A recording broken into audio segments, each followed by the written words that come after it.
Welcome back, everyone. We will now move on to panel 5, which is titled The Mechanics of Protests, Leadership, Networks, and Mobilization in a Digital Age. As we observed in yesterday's sessions, youth demographics and digital activism have been central to recent uprisings. This panel today will examine the horizontal, decentralized structures of these movements and the role of social media in the sustainability of collective resistance. The chairperson for today's session is Dr. Ivan Lidarev. He's the visiting research fellow at the Institute of South Asian Studies here at NUS. And our speakers for this panel are Professor Asma Faiz, Professor Arun Kumar, and Dr. Anurag Chakma.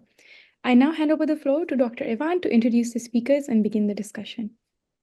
Thank you so much. Well, first, I'm Ivan Lidarev, as I was already introduced. Thank you so much for joining our panel. It's a real pleasure being here, and I want to welcome our panelists and welcome our attendants. To the moment in our conference, we spoke a lot about what is driving those kind of Gen Z movements in South Asia. Essentially, the question why have they arisen over time? In this panel, however, in comparison, we'll focus a little bit more on the question how. How do they mobilize? How do they organize themselves? And we'll kind of discuss issues such as the role of social media, the role of Facebook, kind of the role of anti-corruption, spirit, anti-corruption zeitgeist driving kind of this movement and keeping it together. So on this background, I'm very glad to welcome our three panelists, Dr. Asma Faiz, Professor Arun Kumar, and Dr. Anurag Chakma, who regrettably is not with us right now, but will join us very soon. So let me just briefly introduce Dr. Faiz, who will be our first speaker. Dr. Asma Faiz is an associate professor of political science at Lahore University of Management Sciences, Pakistan. She is the author of In Search of Lost Glory, Sindhi Nationalism in Pakistan. She will be speaking today about imagining a new Pakistan, the PTI and youth activism on social media.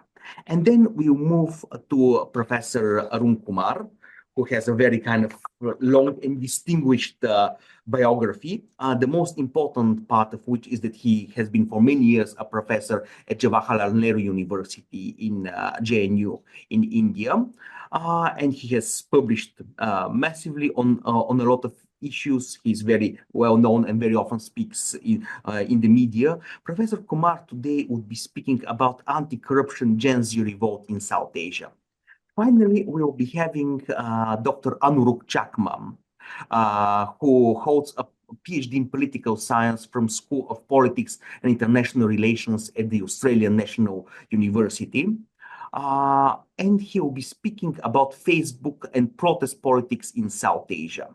So let me now turn to Dr. Faiz, and after she speaks for 50 minutes, we'll move to Professor Kumar, and then we'll move to Dr. Chakma, and after this, we'll open the floor for Q&A. So please think about your questions while you listen to the presentations and put them in the Q&A box at the bottom of your screen. Dr. Faiz, please, to you. Okay, thank you very much. Thank you, Ivan, Rajni, and the Institute of South Asian Studies. Thanks to technology, we can all connect and share some ideas about youth and mobilization. Now, when Rajni reached out to me, I was essentially, I thought about this topic, and I want to discuss youth and digital media, digital platforms with reference to especially Imran Khan's Pakistan Tehreek-e-Insaf, Pakistan Movement for Justice, because they have been, really party which has been at the center of the storm, also the party which has been able to attract the youth in Pakistan. So I'm going to quickly share my screen. Yes. Is it visible? Yes. Okay. Okay, and this new Pakistan is, this is a famous slogan of Imran Khan, that making a Naya Pakistan, a new Pakistan. And Pakistan is still very old, and I don't think there is a new Pakistan coming, but nevertheless, they have tried. Also, they say try. So I begin by giving you a kind of a map of what is the demographic and digital landscape like in Pakistan. and country which is whose population keeps on increasing. So we're at about 253 million, but Pakistan is one of the most young societies in Pakistan. So hence all the more important to understand the question as to what are the political aspirations of youth and how do they express themselves via, I mean, digital and non-digital platforms. So Pakistan is in a kind of youth bulge. I was thinking of, when I was preparing this presentation, I was thinking of the UNDP report, which had come 2 years ago, which had said that Pakistan's youth population was about, and if you take youth to be someone who is under the age of 35, something like 64%, which is a huge number of population. However, I mean, the more I was digging up material, it turns out that around about 71%. So that is the largest demographic. And if you are a political party and you want to win elections, then this is the demographic that you should be looking at. You should be trying to cultivate or co-opt. And essentially, PTI has been very successful within it. Now, despite Pakistan being a low to lower middle income country, Pakistan has 116 million internet users, which is 45%, roughly 45% of the population. And then in terms of social media, which is what I am interested in with reference to, this panel, 66.9 million users of social media. That is something like 26% of population. And what we see is YouTube, Facebook, TikTok, X, Instagram also, they are the leading platforms. Now, before we go on to what does youth do with reference to this, population, with reference to politics, let me briefly lay out what is the PTI about. And essentially, PTI has been, Imran Khan's PTI has been a kind of a dominant party. It formed a government 2018. It was removed out of power. It lost power in April 2022 as a result of vote of no confidence, which they attribute, and public also attributed to its falling out with the military establishment. So we're talking about a political system which is, rife with repeated military interventions. And if there is no direct intervention, there is always a hybrid model of politics at work. And I mean, I attended only partly one session yesterday, we sort of realized that the state, the establishment, the power structures have tremendous resilience and they seem to be intact in so many countries in the region also.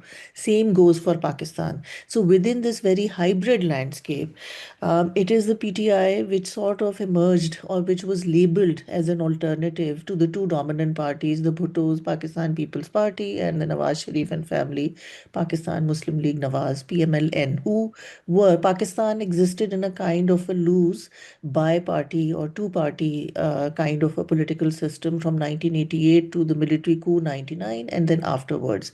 But then came PTI.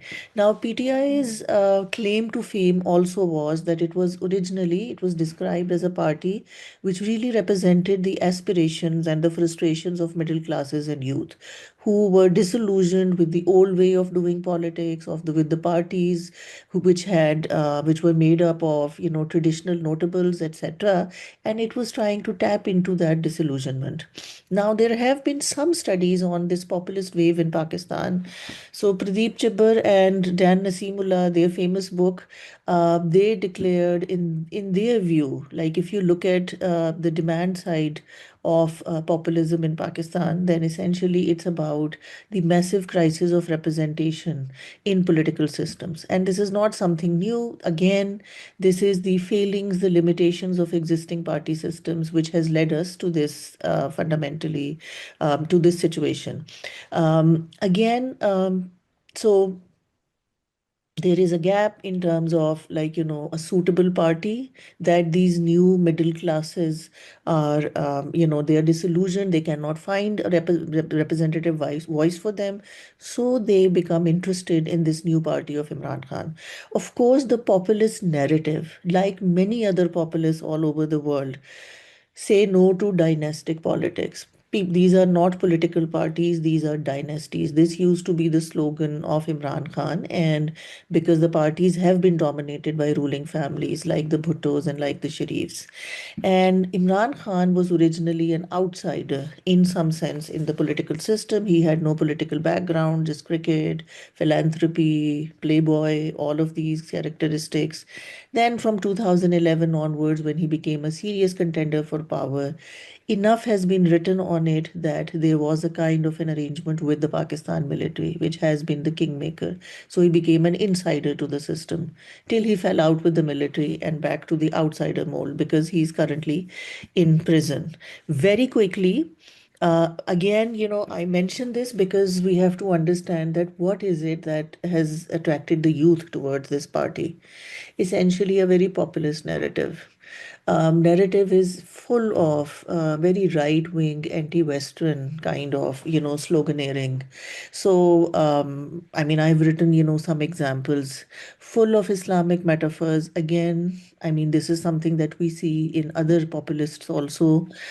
In 2018, election campaign, there was all this talk of let's build the Medina Republic that the Prophet originally made. Of course, I mean, no Medina Republic was made, and they moved on from the slogan also. Corruption, corruption, corruption. Corruption was the buzzword. Country is corrupt, but country is only corrupt because of two leading parties. So when Panama leaks came, where Nawaz Sharif's name was also there were 500 Pakistanis within it. But Imran Khan and the PTI successfully led a campaign because they singled out only one Pakistani, Nawaz Sharif. And then, street fury, blitzkrieg of rallies, threatening to do a sit down, march, etc., etc. So, corruption. And this slogan of corruption hits very neatly with the youth, with the urban professional middle classes also. Then, of course, politics has become extremely dirty and personalized. So, from the time that Imran was thrown out of power or removed, April 2022 to August 2023, which is when he was arrested and hasn't been out of prison, there was a blitzkrieg of street rally, extreme street rallies, extremely agitational politics, declaring the opposition as, basically not just his political rivals, but the enemies of the state, enemies of the people. They are responsible for the misery that I encountered in life directly. So he would use historical figures, villainous figures such as Mir Jafar and Mir Sadiq. You find a million rallies, this kind of discourse. So it made politics extremely confrontational, added to polarization within the politics. Now, when you're thinking about youth's political mobilization in Pakistan, you essentially see that youth has been essentially there is this existing kind of conventional wisdom that youth remains disengaged from politics, and looking at the number and the technological capacities of this particular demographic.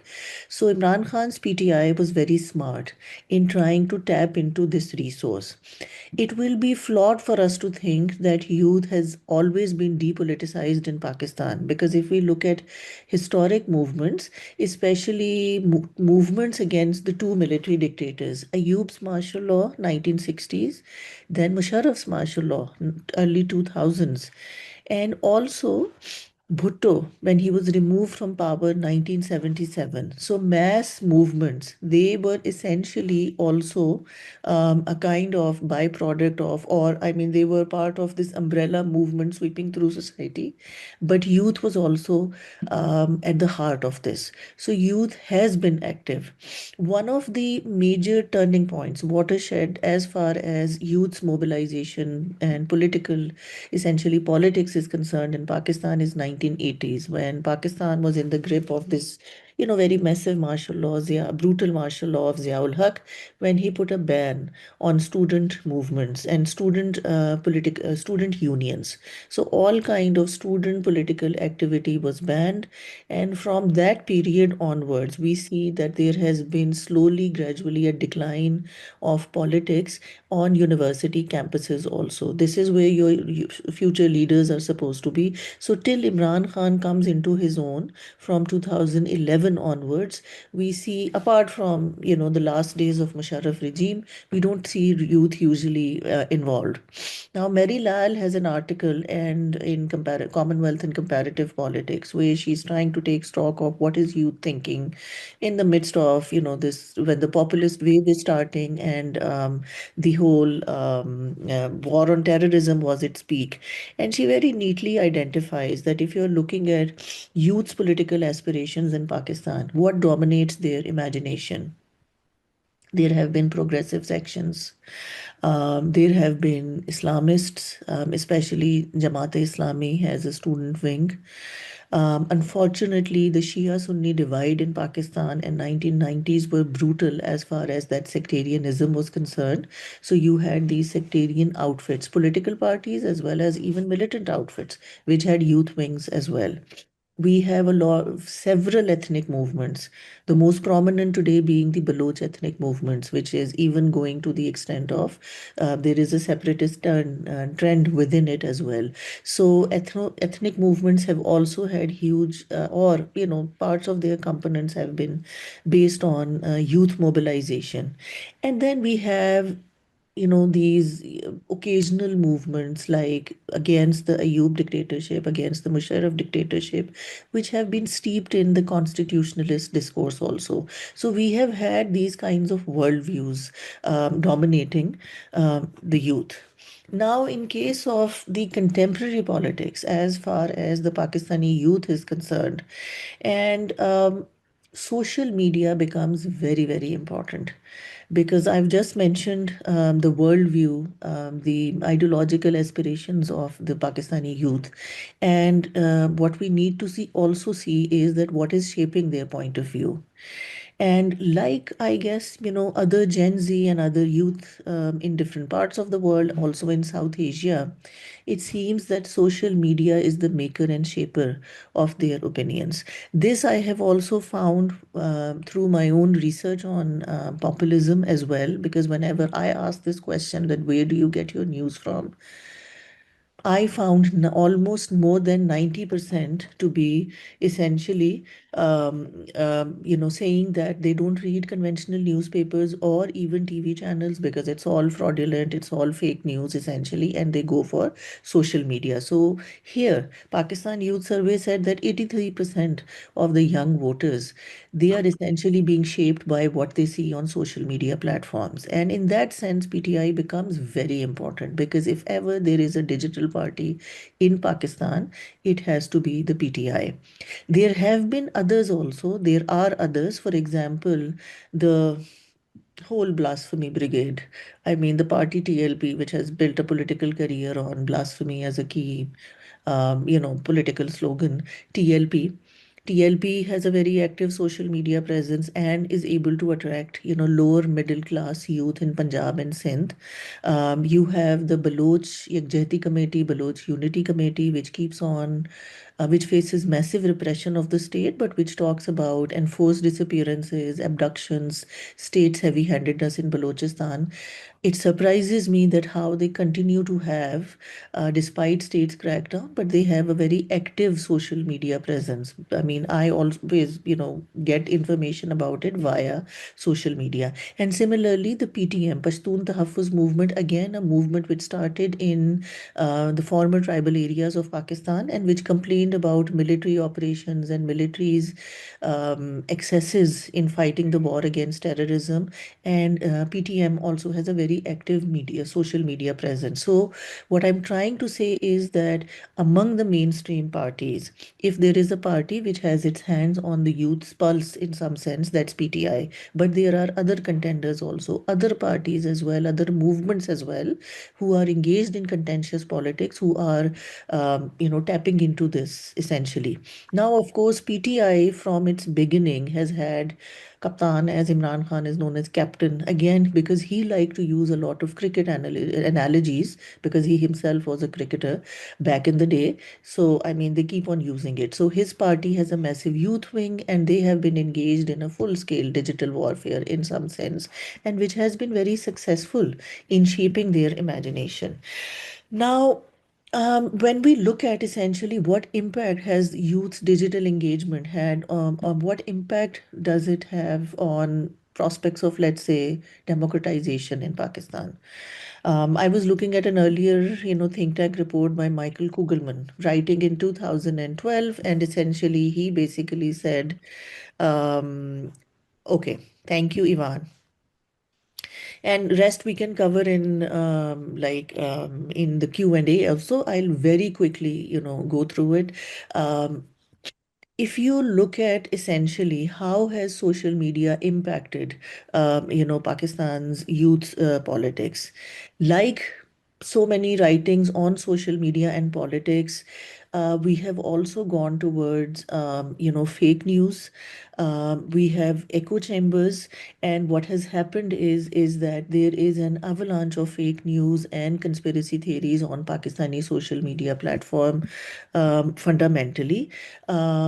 PTI 2013, Pakistan's first digital elections, 2018, when it was able to win, and 2024, when they were not even allowed to campaign. And PTI was, through youth's active participation was and use of social media, was very active, was very actively able to do digital rallies. And essentially, they would run hashtags, and you can see 933 million hashtags after Imran's government was removed. The hashtag imported government unacceptable. And similarly, after he was arrested, release Imran Khan, 233 million views on TikTok also. So the hashtag democracy that seems to be in shape in Pakistan essentially, and if youth and social media and PTI, it's a very successful combination. And we see that this has proven that youth remains active. Youth remains essentially interested in politics. Now, because I'm running out of time, but I would really hope that we discuss more in question and answer. Does it mean that there is a youth movement on the street? Is there a connection, linkage between online and offline mobilization? Unfortunately, no, because while we have an avalanche of youth activity as far as social media is concerned, but the street is still comparatively empty. Why is it?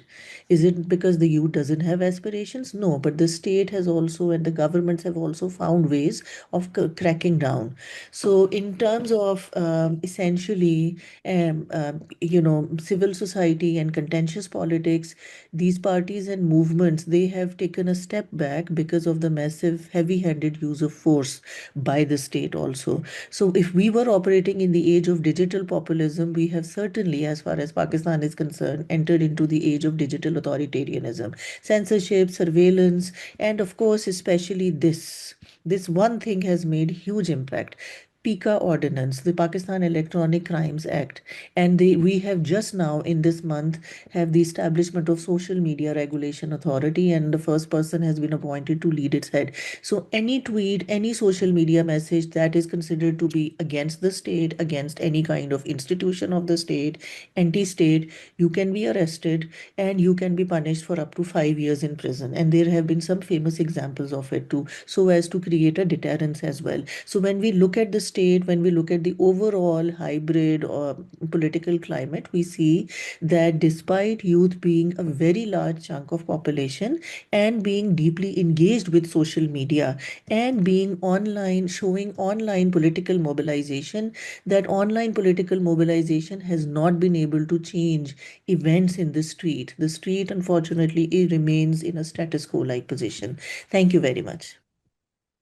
Okay, well, thank you so much, Dr. Faiz. That was kind of a very broad and very good kind of introduction, both ends of social media and of kind of Pakistani politics. So it was very kind of wide-ranging, and I'm sure it is going to provoke a lot of interesting questions. I actually have one or two, which I'm going to ask you a little bit later. And now we turn to Professor Arun Kumar, who retired as the Sukhmoy Chakravarti Chair Professor at the Center of Economic Studies and Planning at JNU. And Professor Kumar will be speaking about anti-corruption Gen Z revolt in South Asia. Professor Kumar, please. Thank you, Ivan. Let me try and share the screen.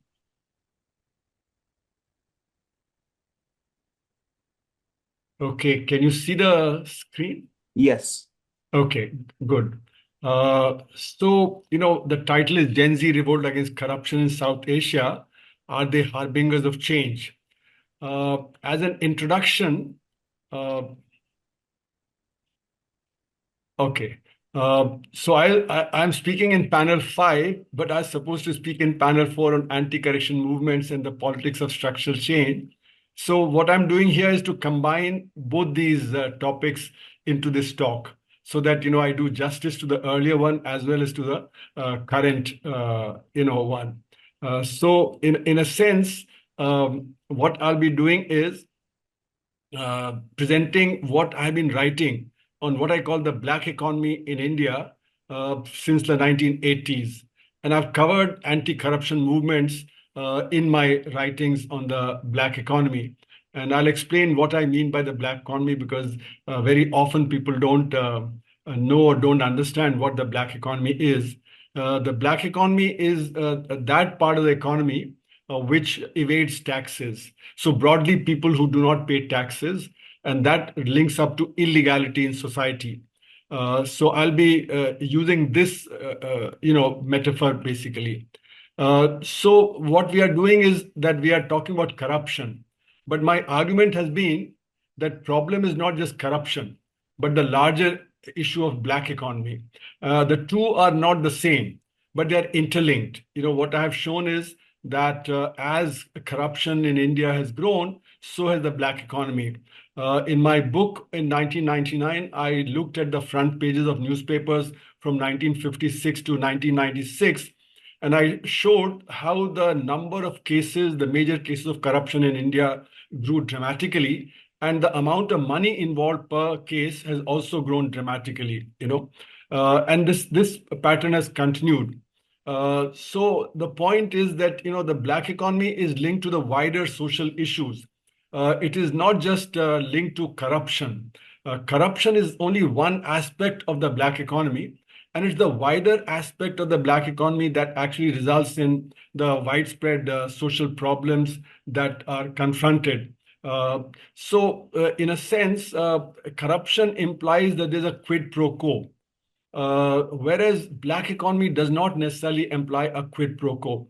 So in corruption, bribery, what you have is somebody doing you a favor and you doing something in return, whether it be in money terms or in other terms.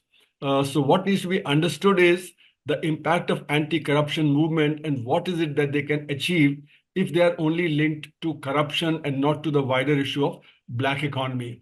Now, the mechanisms of the two, the corruption and the black economy, are different. The black income generation, which is what is done in the black economy in the wider context, is under invoicing and over invoicing. There is no quid pro quo involved.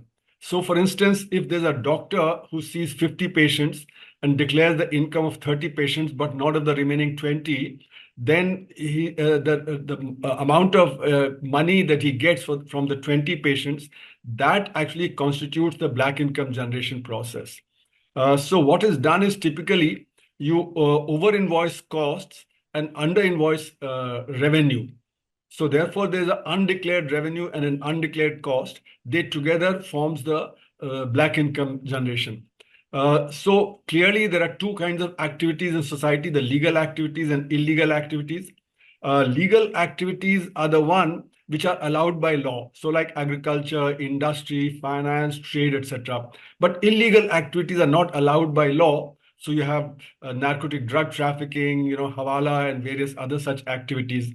So the entire income from the illegal activities is black income, but in legal activities, you have to commit an illegality. So in effect, it's the illegality aspect that is growing in society, which results in it. And in this illegality, the entire ruling class, the elite ruling class, is involved. So whether it be businesses, whether it be professionals, they practice this kind of illegality in India. And two of my students did a PhD from Nepal and two from Sri Lanka, and they also found that that was the case both in Sri Lanka and in Nepal. So basically, the elite violate every single law and make gains over and above what they could make in the white economy or in the legal economy. So this is an extra income. And, I've shown in my 1999 book that for 1996, the bulk of the black income generation was concentrated in the hands of 3% of the top 3% in the income ladder.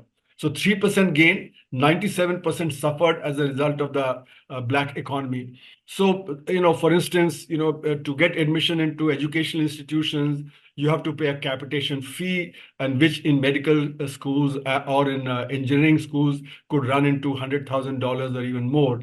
So huge amounts of money, get generated. Then for civic services, you have to make payments of various kinds. So in other words, the day-to-day life of the average citizen, that gets completely disturbed. And therefore, the inequality in society increases. I showed that if the top 3% are taken and then the bottom 40% I assume to be at the poverty line, then on white economy, the ratio of per capita income in the two comes to 12:1. But if you include black income generation, then for 1996, it became 56:1. So the real inequality is coming out of the black economy and not the white economy. That was 1996, and my own estimate is that now the ratio on white would be 20:1, but if you include the black, it would be 120:1. So in other words, the inequality is rising as a result of this black income generation process. So the question arises, how come so much illegality pervades in society? And for this, I argue that there has to be a triad underlying the black income generation process. And this, triad consists of the corrupt businessmen, the corrupt politicians, and the corrupt executive. And the corrupt executive consists of the bureaucrats, the police, and the judiciary. Unfortunately, we can't talk much about the judiciary because of contempt of court, but there is massive corruption in judiciary also. So it's this triad which runs the economy and which generates black income, and they share the black income amongst themselves. Businesses generate it and share it with the politicians and the executive. So if we want to make a difference, if we want to check the black income generation process, check the black economy, then this triad has to be broken. And if you want to break the triad, what is it that's needed? You require accountability of businesses, accountability of the political process, and accountability of the executive. But the problem lies in that getting the accountability of businesses and executive is dependent on getting the accountability of the political class. If the political class, the rulers, if they become accountable, then business accountability and executive accountability will also come in. So what you require is the leadership has to be under check by the people because they are the ones who elect them. So what you require for that is reform of political parties and reform of elections. That means democracy has to be strengthened. In India, the political parties have one top leader, and that top leader decides everything that the party would do. And therefore, when they come to power, they're very powerful. They can actually misuse the entire apparatus of the bureaucracy and the police and the judiciary. So what you require are elections should become more accountable to the people. Unfortunately, what's happening is that elections, there's mass scale bribery taking place in elections. For instance, politicians are offering money to buy votes. Earlier, they used to do it surreptitiously, but now they announce schemes offering, thousands of rupees to women, freebies like, bicycles and mobiles and say, laptops and things like that. So there's mass-scale bribery that's taking place, and that is because people have lost faith in the political parties. They don't believe in the long-term development that's promised, and that's why what you have is very quickly that bribery has come on a very big scale all over the country. So short-term changes, if we make, and there have been roughly 40 committees and commissions that have looked at different aspects of the black economy in India since 1948. They have suggested hundreds and thousands of things that can be done, but these short-run changes have not mattered, and that's why the size of black economy estimated in 1955-56 at 4 to 5% of GDP has increased now to 62% of GDP. So in other words, parties know how to change that. So what is required is a sustained change in people's consciousness if there should be long-term change. And this is only possible through sustained socio-political movements. We've had certain movements from time to time, but very powerful forces, just like in Pakistan, they know how to short-circuit such movements. So in 1973, we had the Navnirman movement in Gujarat, we had the Jai Prakash movement in 74, we had the anti-Bofors movement in 87, in 94, we had a movement against the stock market manipulations, and then 2010 to 2012, we've had very big movements. So if the Gen Z anti-corruption movements do not result in societal consciousness change, they will not achieve their long-term goals. That is what has become evident in the Indian context. And that will happen only if the movements are based on an understanding of the wider social dynamics, especially of the ruling elite. And people have to be empowered. So in other words, two things are required. One is we need to understand the dynamics of the ruling party, and the people, they have to understand the prevailing problems. So today, one of the problems that South Asia faces is that we are steeped in feudal values, and that weakens democracy. Democracy becomes formal, but it's not substantive. People in important important positions do not stand up to authorities. So whether it be in the police, the bureaucracy, the judiciary, or academia, or even in the media, we are not standing up to authority and its misuse. So rulers' undemocratic and autocratic behavior largely goes unchallenged, and that enables corruption to grow in society.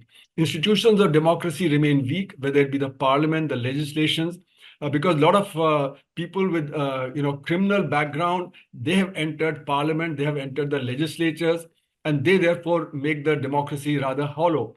So presently in India, in the name of checking corruption, the opposition is getting decimated because the leaders of the opposition parties are getting arrested, and they are scared. So prior to the present government, the opposition used to be on the streets every day, but now they don't dare to come onto the streets because they're worried about being arrested. So what happens is that vested interests have returned. So without basic changes in society, Gen Z movements become amorphous and directionless, and they peter out. That enables vested interests to overthrow the vested interests that are overthrown. They return to power. So like in the case of Arab Spring, we have seen that the Arab Spring promised a lot, but actually returned back to where it was. 1% against 99% movement after the financial crisis also could not sustain itself. And therefore, in parts of Arab world, autocratic regimes and failed states have emerged. In India, we had the Aam Aadmi Party experiment in 2010 to 2012. That was a Gen Z movement, actually. And that actually led to a lot of promise.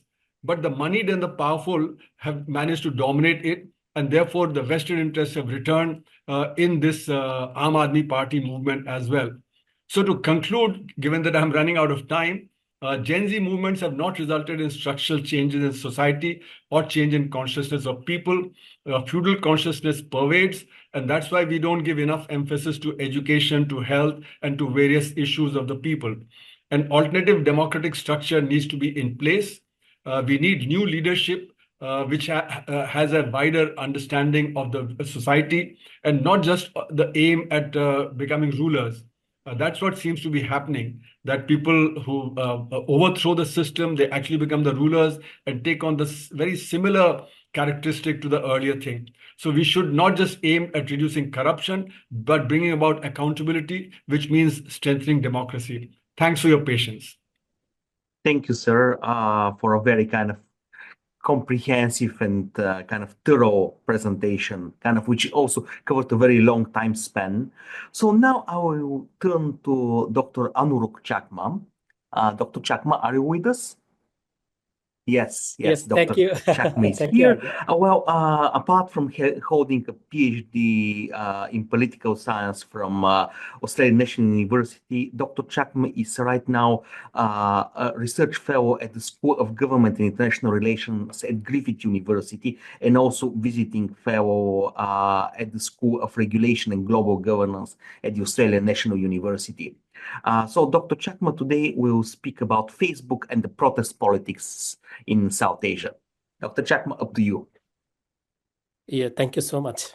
I'm going to share my screen. Yeah.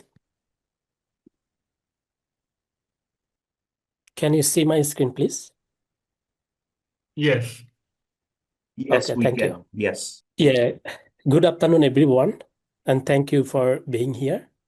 Today, actually, I'll be presenting the preliminary results of my ongoing research on how protesters challenge state legitimacy on Facebook, particularly focusing on three recent uprisings in South Asia between 22 and 2025.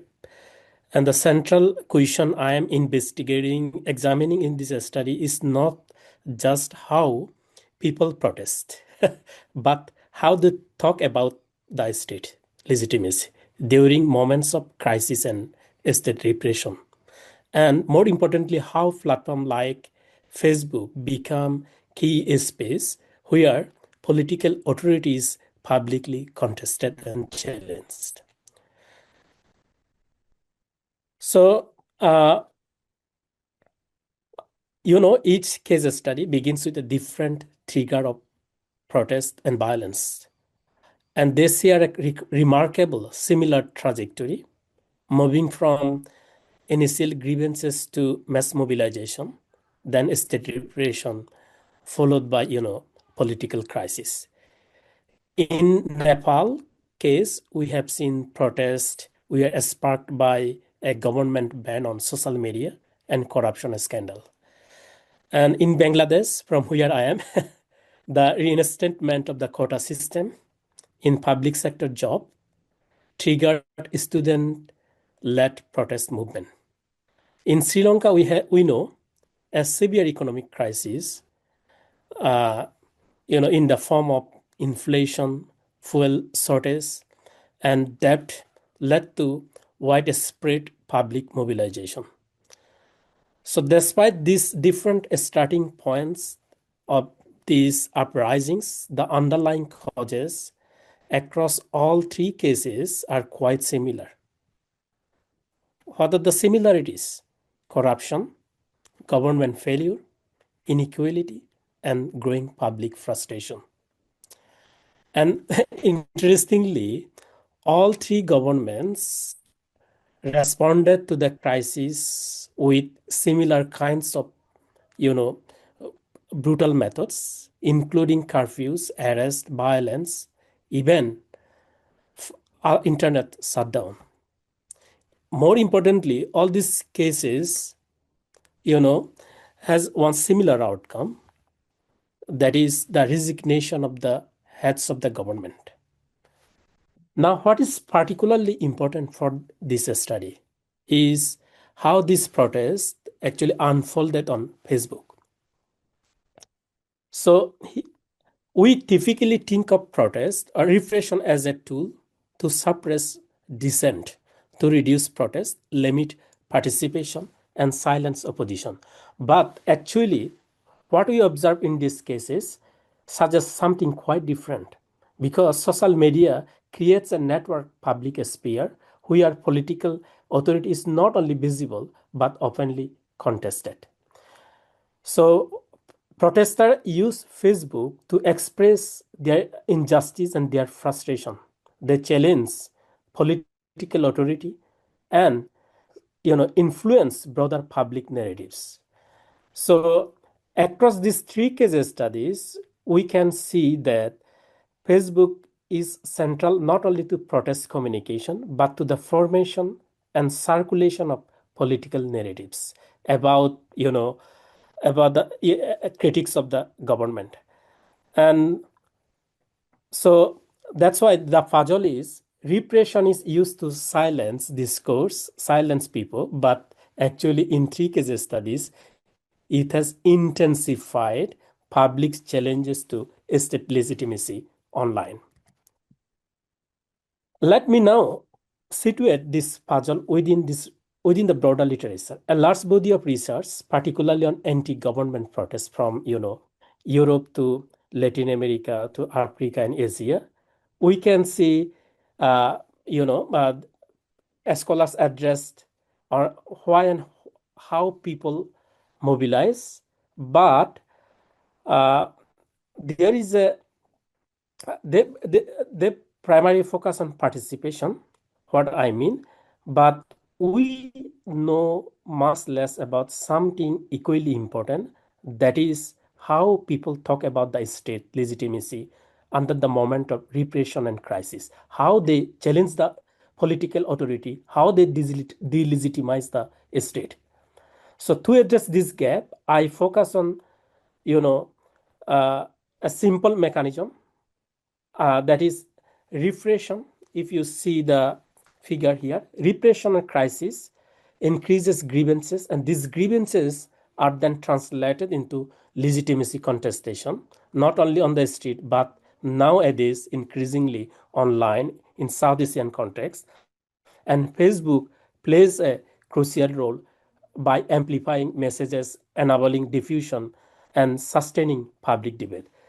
So this leads to several hypotheses, but this is ongoing research. I'm just going to present very preliminary results.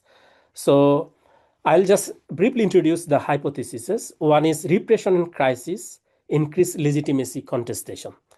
Hypothesis 2, grievance narratives intensify challenges to legitimacy. And hypothesis 3, Facebook facilitates this process through the diffusion of messages, protest messages, ongoing public debate. So still, I need to expand the data collection.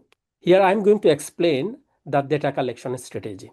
So for this presentation today, I extracted Facebook posts from 3 protester-led public groups: Janji Nepal, Reform Kota BD in Bangladesh, and Go Home Gota in Sri Lanka. And these are large and highly active political spaces. Thousands members are active in these groups. Importantly, these groups were central hubs of protest communication during the uprising. So I collected actually those posts using,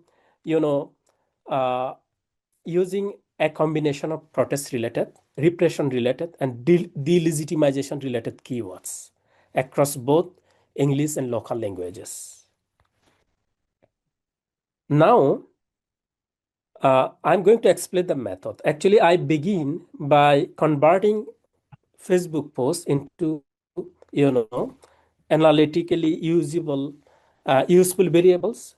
Particularly, I used as large language model, LLM, to code each and every Facebook post I extracted from these 3 groups. So before coding, I did some,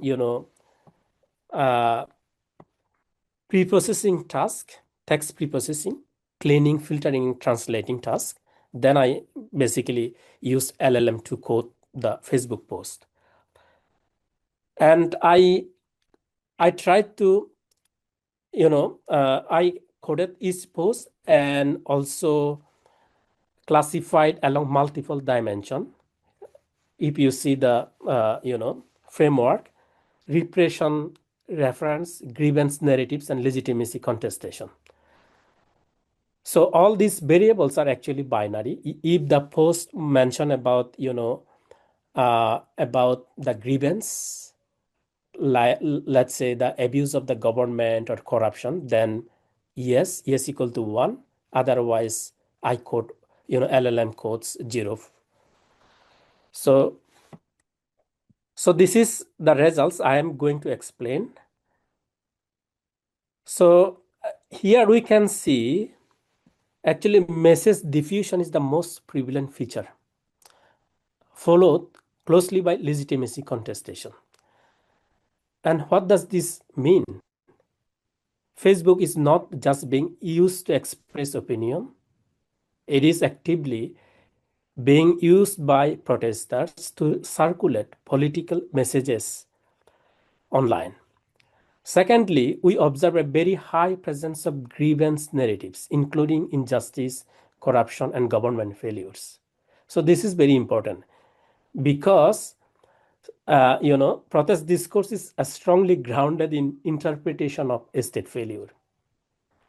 Third, public debate is also substantial. Definitely, if you have any question, please ask me in the Q&A session. So I'll try to explain what diffusion means, how the LLM did the coding things. And importantly, this result gives us preliminary support for the theoretical argument that grievances and legitimacy contestation are central features of protest communication, and Facebook has a always decisive role in amplifying these narratives. So this is the slide that is presenting, about temporal dynamics of protest discourse. So here each line represents a different type of discussion. The orange line is actually indicating people expressing complaints, things like injustice, corruption, and government failure. The blue line is indicating people questioning the government's authority, basically saying like this government should not be in power. And the red line in the figure shows moments when people talk about repression, like police violence or mass arrests or crackdowns. So whenever the red line goes up, we can see, even if it is a small, you often see a jump in the blue line, legitimacy challenges. So in simply, we can tell the story like this: when the government uses force, people don't go quiet. Instead, they go online and complain more, talk more, challenge the political authority more, and also, most importantly, they question the government more strongly. So instead of repression, stopping dissent, it actually triggers, it's backlash actually, triggers more criticism, more questioning of the government legitimacy, particularly on social media. So this is almost the final slide.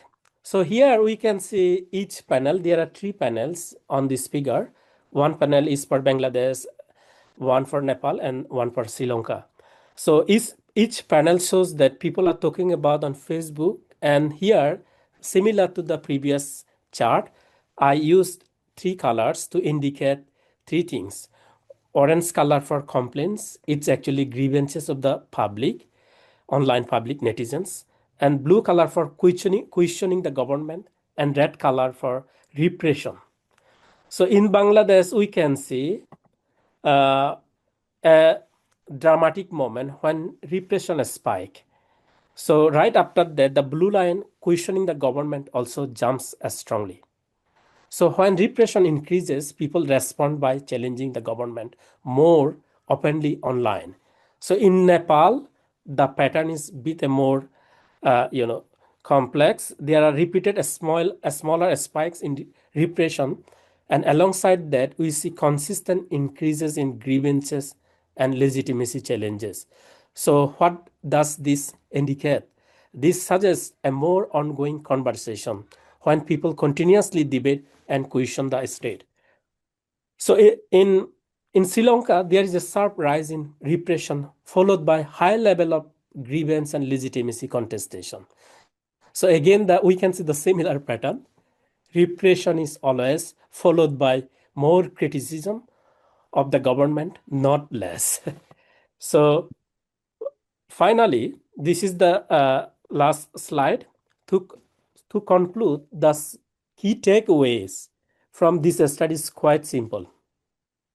We often assume that repression is used to silence this, the opposition forces, and so that people withdraw from the protests or critics of the government, so that they decline participation in the protest, or usually repression is used to weaken the opposition movement. But what we see here is something very different. Across all three case studies, Sri Lanka, Bangladesh, and Nepal, repression is not silencing. Instead, it is increasing intense legitimacy contestation, particularly online. So that's it. And finally, I'll tell that Facebook is important. That's why many scholars are now working on Facebook revelation, Facebook protest. Thank you all. Thank you so much for this very methodologically rigorous presentation. Before we move to the Q&A, please, I ask everybody to think, all the participants to think carefully about their questions. And I'll ask one question or two questions to each of the panelists, and then I'll move to the questions that have come in the Q&A box. So I will start with actually Dr. Anurag. Well, you speak about Facebook and the role of Facebook in all this, but obviously there are also other social media platforms. So do you think that the use of a particular social media platform in some ways shapes kind of the behavior of this protest movement? So for example, if they use Instagram as opposed to Facebook, does it make any difference? Or if they use, for example, something else, let's say, WeChat or some other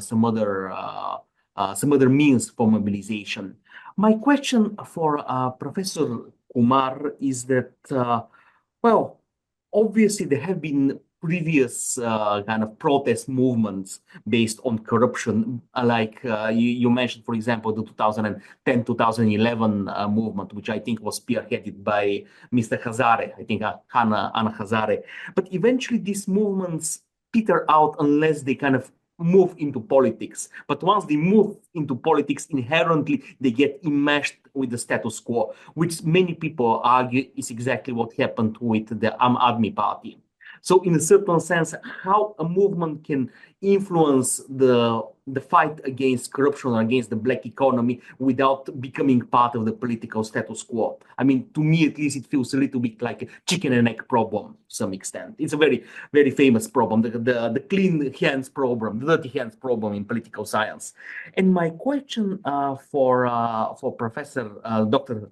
Faiz, essentially I mean, I'm a China specialist, and I'm very kind of curious whether the Pakistani authorities have received any technical help from China, because obviously the Chinese are absolutely the world champions in in censorship and online management of views. So I'll be very surprised if they haven't helped their iron brother in this respect. And my second question is, well, haven't the other more traditional parties also tried to kind of expand their digital footprint? Because obviously it makes sense that they would react to Imran Khan's great online popularity. So why wouldn't the sheriffs, for example, try to do the same thing? So please let us start with Dr. Faiz, and then we move to Professor Kumar, and then to Dr. Anurag. Please. Thank you. Yes, so China, Pakistan, I mean, there has been this historical alliance, and definitely, I mean, there is cooperation between Pakistan and China. To the extent that I want to say that I used to think that, the friends that you hang out with, they impact your behavior. So if we were in Chinese camp, I used to think that, how this is definitely a negative effect for Pakistan's democracy also, because China is not very democratic. Now that what is happening this year in the world, I think everybody is the same. There isn't much difference. This has been that way.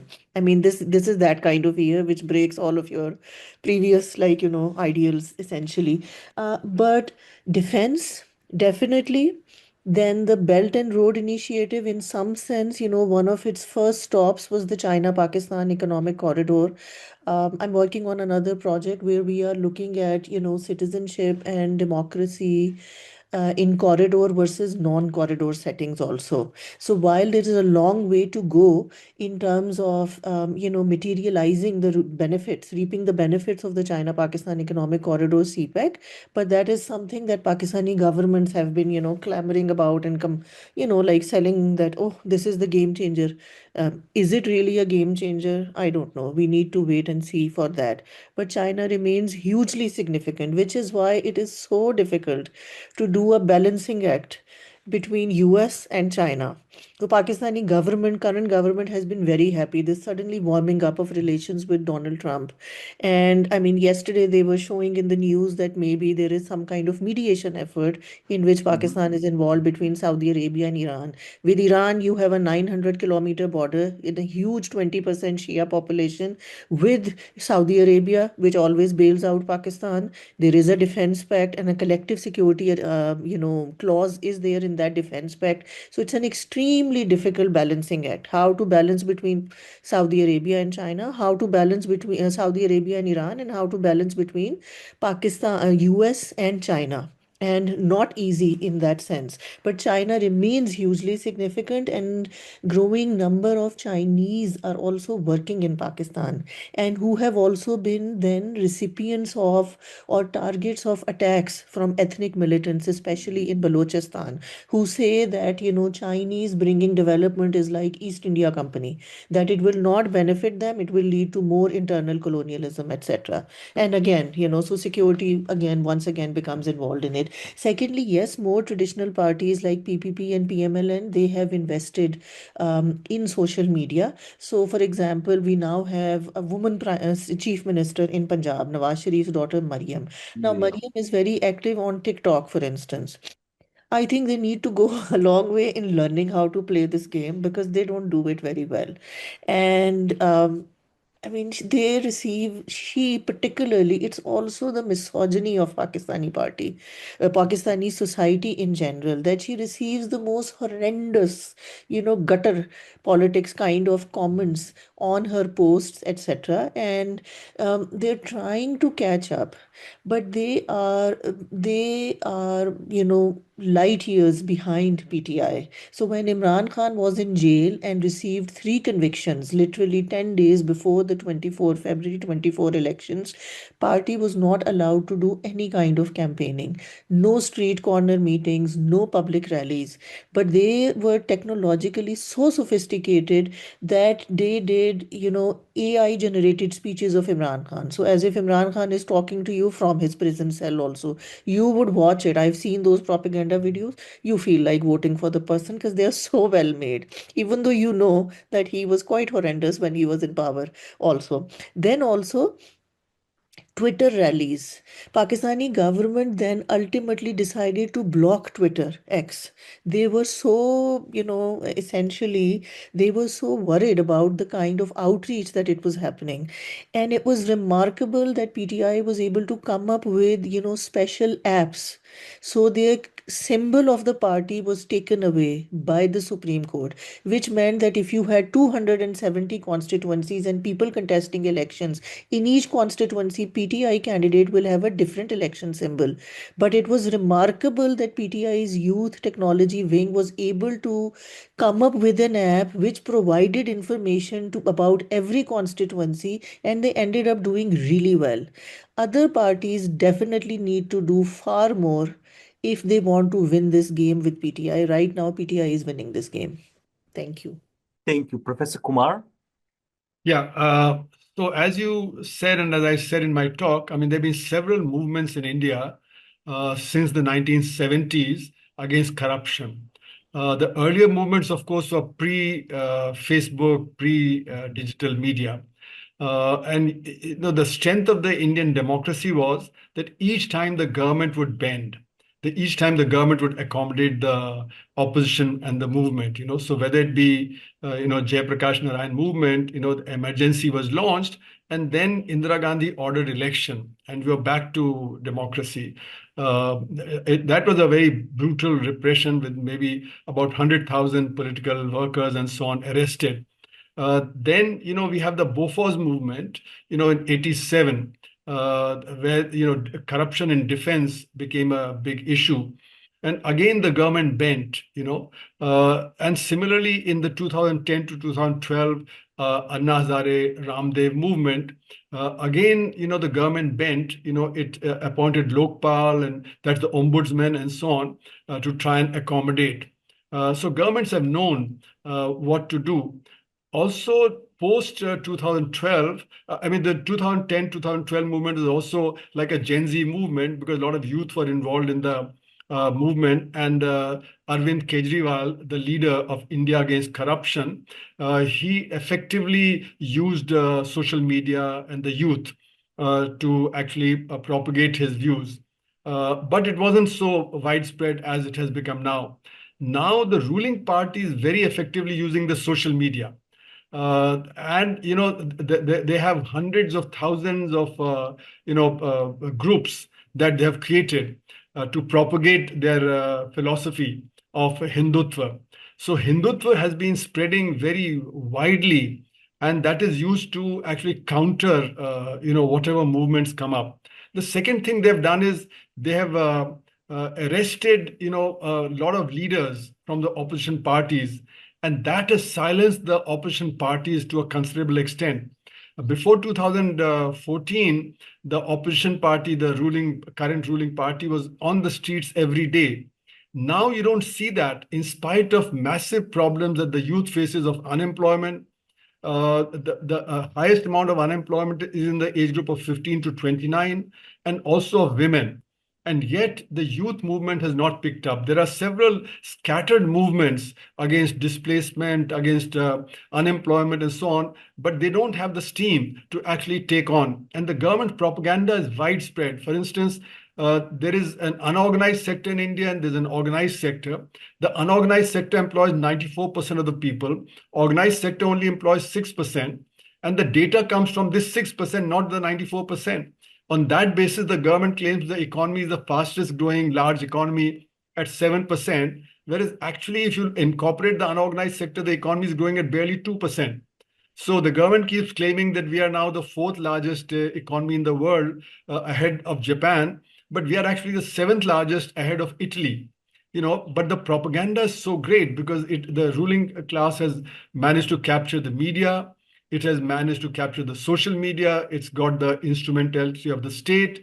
It's managed to capture the judiciary and the police, So all that put together, the state is able to continue in spite of the massive problems of unemployment, of various other things. So in other words, what I find is the difference between India and the other three states that Anurag mentioned, Bangladesh, Nepal, and Sri Lanka. Here, the governments have responded actually quite substantially. So state governments have been giving freebies of various kinds. State government budgets are in now trouble.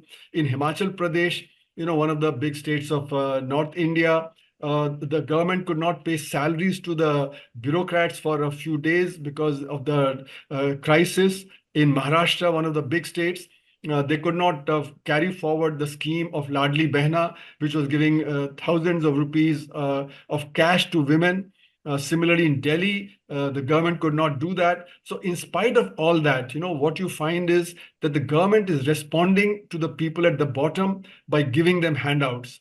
So it's bribing them on a very large scale. That's one of my articles in The Wire was that how bribery on a large scale is taking place officially. Earlier, the bribery was underground. It was surreptitious, but now it's overground. So what the difference I see is that the state in India knows how to sort of stall any movements that have come up in India. And for that, they know how to deal with the opposition. They know how to actually appease the poor people, the 94% in the unorganized sector who are poor. This 94% now is registered on a portal where they have said that they earn less than 10,000 rupees per month. Now that is close to the poverty line. So 90% are poor, and yet these movements are not able to take off. Sure. Well, thank you. Thank you, sir, for your answer. And let me now turn to Dr. Chakma. Please, Dr. Chakma. Thank you. Yeah, thank you. So, yeah, Ivan. Yes, it's an excellent question. And the platform is different. Like, the people who used Twitter are highly educated compared to the Facebook. So the results might change. Even the online backlash might change if we study different online platforms to address the similar research question. But with the limited knowledge till now, I can't give you precise answer. But what I guess is that Facebook is one of the dominant platform which I studied here. So definitely studying different platforms to understand online contesting, legitimacy, state legitimacy could be the agenda for future research. Thank you. Thank you. Thank you. Well, we have two questions. One is coming from my colleague at ISAS, Dr. Imran Ahmed, and it is directed to Dr. Faiz. To what extent is provincialism represented in national level digital political movements like PTI? Is this a hindrance to creating a national level discourse online? And by the way, here's a second question. Imran is very prolific. How does use of language affect Pakistan's digital politics, given that English is not spoken by all in the country? Has the discourse fractured into provincial languages, or is it predominantly in Urdu? So it's essentially different questions on the same topic. So please, Dr. Faiz. Thank you. And hello, Imran. Thank you for these questions. So, one, I think that provincialism is not necessarily an obstacle in terms of generating a national level discourse. Because if we look at, for instance, the online narrative building, which has been very successfully done by PTI, that they don't take a provincial, kind of an lens. In some sense, they have only now, since they have been in power in KP and as being an opposition, so they have started talking about, provincial autonomy, federalism, NFC award, etc. But otherwise, they have not been provincial in their orientation. Even when you see something like PTM or like the Baloch Unity Committee, etc., they bring their discourse out, and then it also receives support from more liberal human rights sections. I mean, sections of the society which talk about human rights, freedoms, and liberties, etc. So I do think that while provincialism is there, but these digital movements are not particularly being hindered by or promoting provincialism in that sense. Yes, language is a problem, but I get surprised at the prolificness because for instance, of the Sindhi digital sphere, because my original work was on Sindhi nationalism in Pakistan. They are by far, I mean, if we were to use Benedict Anderson's term, print capitalism, then Sindhi print capitalism is leaps and bounds ahead in terms of others, from social media to, newspapers, etc. So and now that as insurgency intensifies in Balochistan, so whenever an incident happens in Balochistan, you have the army ISPR, posting, but then you have these accounts which are connected to Baloch separatists also, and they are able to post in the Brahui language. They are also posting in English language also. So you see that the insurgent or the political activists, even though those are completely two different categories, they are also adapting. They are multilingual also, and they realize that, if they have to reach out, they have to reach out to population in native languages also. So I think that the those who are using social media, the political entrepreneurs, the ethnic entrepreneurs, they're very smart and adaptable, and they're adapting to the literacy and other social realities in society. Thank you. Thank you. Well, we have two more questions which are directed at Professor Kumar. One is from our colleague Dr. Puspa Sharma, who asks, digitalization is perceived as an effective tool to fight corruption and black economy. India is said to have made huge progress in digitalization. Yet, Professor Arun's presentation shows the lack of progress on this issue in India. What could be the reasons? Any lessons for other countries? This is one question to Professor Kumar. And the second question is from our participant, Deva. Why do opposition political parties' youth wings are not effective post-2014? I suspect that this question is very much asked in an Indian context, obviously. Professor Kumar, Yeah. please. Okay, thanks for these questions. Quite clearly, as I said, the underlying basis of the black economy and corruption is the triad. That's a political question. Technical change does not change that at all. For instance, we have introduced a variety of things to fight the black economy, like demat accounts in the share market. Like, for instance, we have introduced direct benefit transfer for transfer of funds to the poor people. There's a lot of siphoning out of funds that was taking place there. But if people want to be dishonest, they'll find ways of overcoming that. For instance, in the case of introduction of GST in India, it was suggested that now the black income generation in the indirect tax collection would go down. But actually, it's gone up because technology has provided new routes for evasion. For instance, fake companies have been set up to take care of the input credit. Then, for instance, even though the checking by the police, etc., had declined and was supposed to decline with GST, but actually you introduce the e-way bills, and the e-way bills have to be checked. So therefore, checking has gone up rather than gone down. So every new technology that has been introduced, people have found ways of doing that. Like, for instance, in banks, there is the Know Your Customer policy, what's called eKYC. The eKYC is, created havoc for the bankers because they have to look at all these forms every year, every 2 years, and we have to file these forms in multiple places. Wherever we have an account, wherever we have a financial instrument, we have to file it. So it's created a huge backlog, and yet, in banking, there's a massive amount of corruption that continues. For instance, the PNB Bank allowed hawala transactions to take place to Hong Kong, and various other people have been spiriting out funds in through hawala and various other channels. So it's not that technical change by itself will enable corruption to be checked. Technical change allows new forms of corruption to take place, like I've given the example of GST and various other things.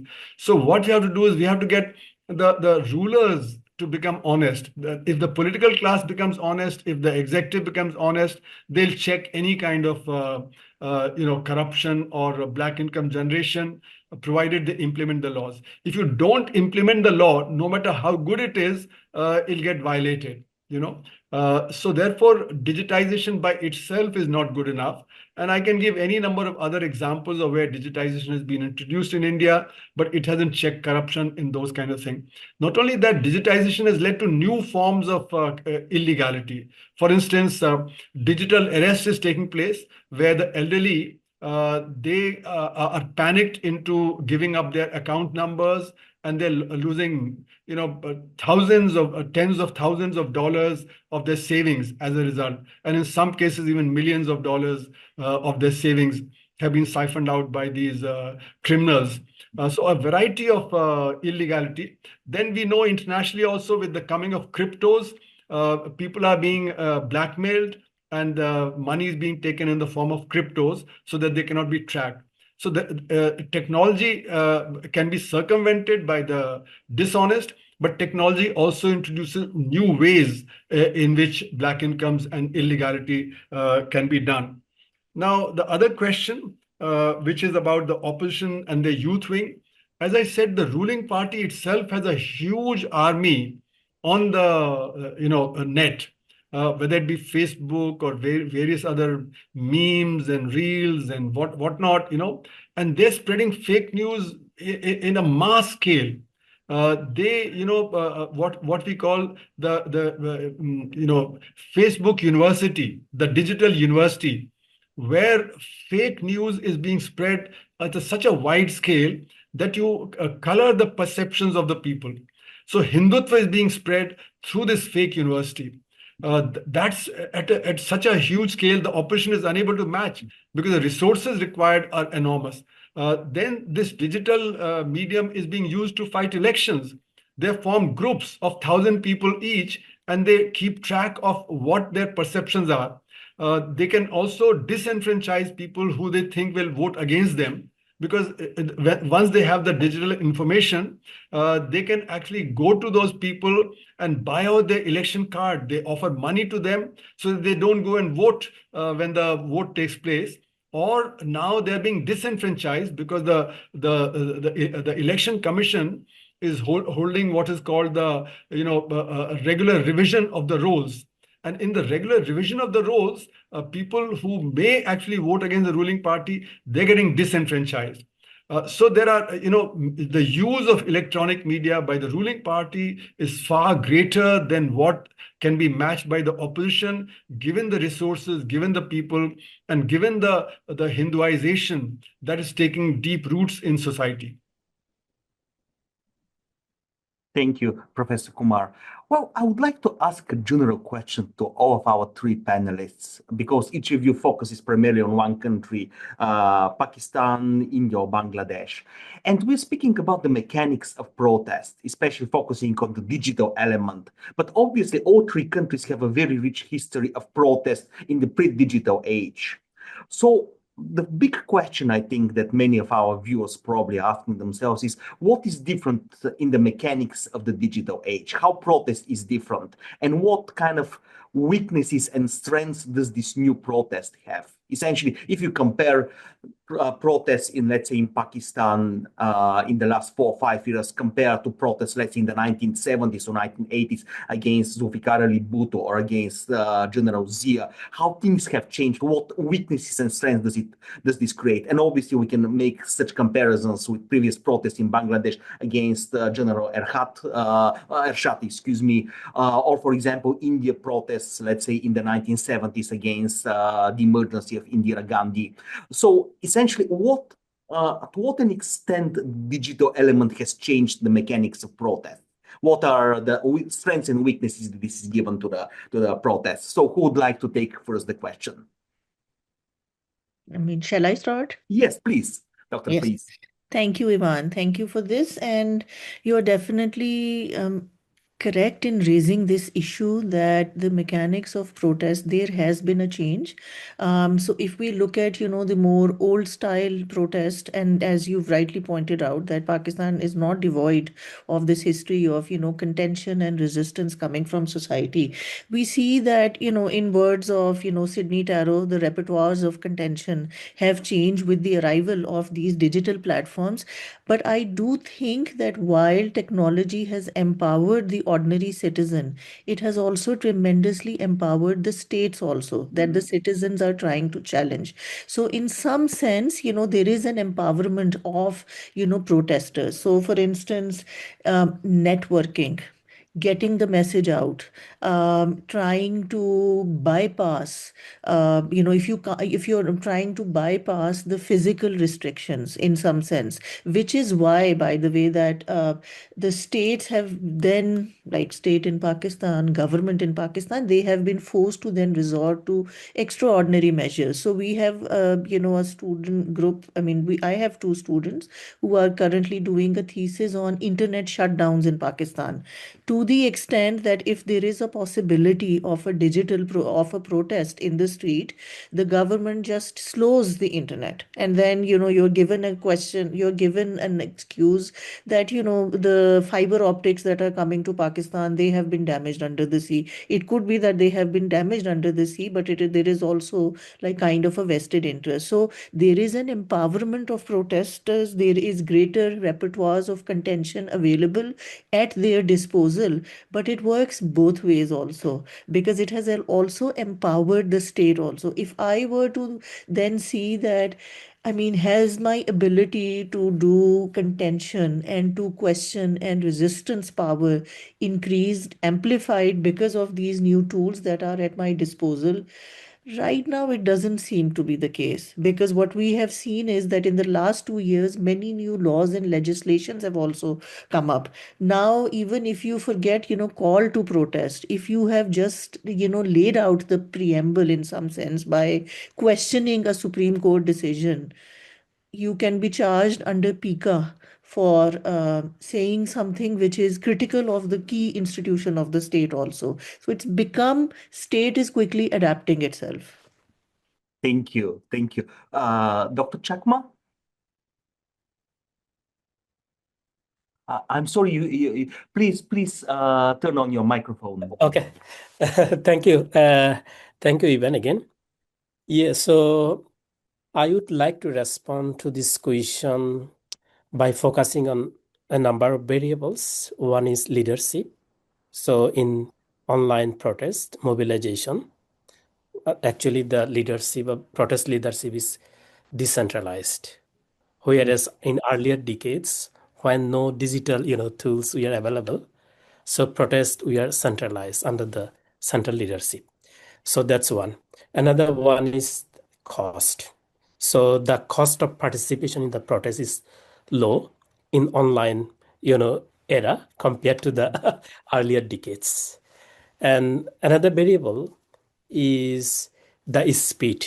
So the speed of circulating message like calling for protest is easier now than 20 years ago, 30 years ago. And fourth, actually now there is a scale of information you can easily circulate online. When you will do this task manually, if you go home by home, distribute leaflet, or invite people to protest, it's a huge task. So that's one thing. In terms of strength, I would say uh, people didn't have voice in the earlier decades to raise their concern against government legitimacy or corruption or abuses of the state. Now, digital tool has given the space to raise their voice against government repression. So it is one kind of empowerment of the people. So that's one thing. Another thing is that uh, actually digital tools has definitely negative side. I'm going to talk about later on, but it is also uh, you know empowering people, so it can expand the democratic space at the national level, local level, even uh, if, if who are in the power, actually the ruler or the ruling party can understand the perception of the people about what issues they are discussing and what policies they should take, uh, taking lesson from the netizens discussion. And the weaknesses is basically it's the state capacity because the scale of technological advancement actually out exceeds the capacity of the state. So even in the last election in Bangladesh, I have seen thousands exposed.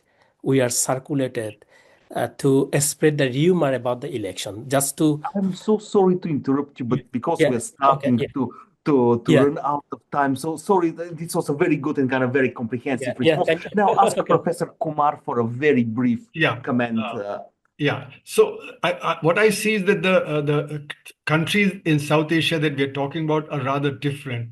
The nature of democracy is very different among them, and that's why there are differences that we can see between all of them. And I'd quickly flag four things. As you know, we have moved further from the time of independence in 1947. The nature of our democracy has changed. The nature of politics has changed. Accountability was much more earlier. Accountability is far less now, in spite of digitization and so on. Also, what we find is that the opposition parties are unable to mobilize in the last 10 years as compared to earlier. The mobilization has gone down. That's because the opposition leaders are scared now to come onto the streets, and the ruling party is actually using corruption as a means for defection from the opposition parties to itself. A large number of people who are very significant in their states, they've actually shifted there. And finally, as I said earlier, what we find is that the ruling party is very effectively using the digital platform to actually propagate its philosophy and to propagate fake news to undermine opposition movements. So that is also a very significant thing. And finally, as the other panelists have said, the government itself is clamping down on the use of social media, and it uses social media to propagate its view. So these are some of the things that are different from earlier. Thank you, Professor. Well, this is the end of our panel. I would like to extend my very warm thanks to our three panelists, Dr. Faiz, Professor Kumar, and Dr. Chakma. Thank you so much for a very fascinating series of presentations and kind of a wonderful Q&A period. And Kanika, up to you now. Thanks a lot, Ivan. Thank you. Thanks a lot. Yeah. Thank you to our panel for those fascinating insights into the very architecture of dissent. We will now break for lunch, so please join us back here at 3 p.m. Singapore time for our final concluding panel of this conference. Thank you. Thanks to the organizers for organizing that thing. Thanks, Have a Kanika. good afternoon. Thank Thank you. And thank you. you, Rajni, for organizing this whole thing. It's a lot of work organizing Yes. such a huge conference. Thank you. So thank you and you, see you all in everyone. the Have a next good day. You too. You Thanks. enjoy Same your to day. you. Bye. Bye. Bye bye. Thank you.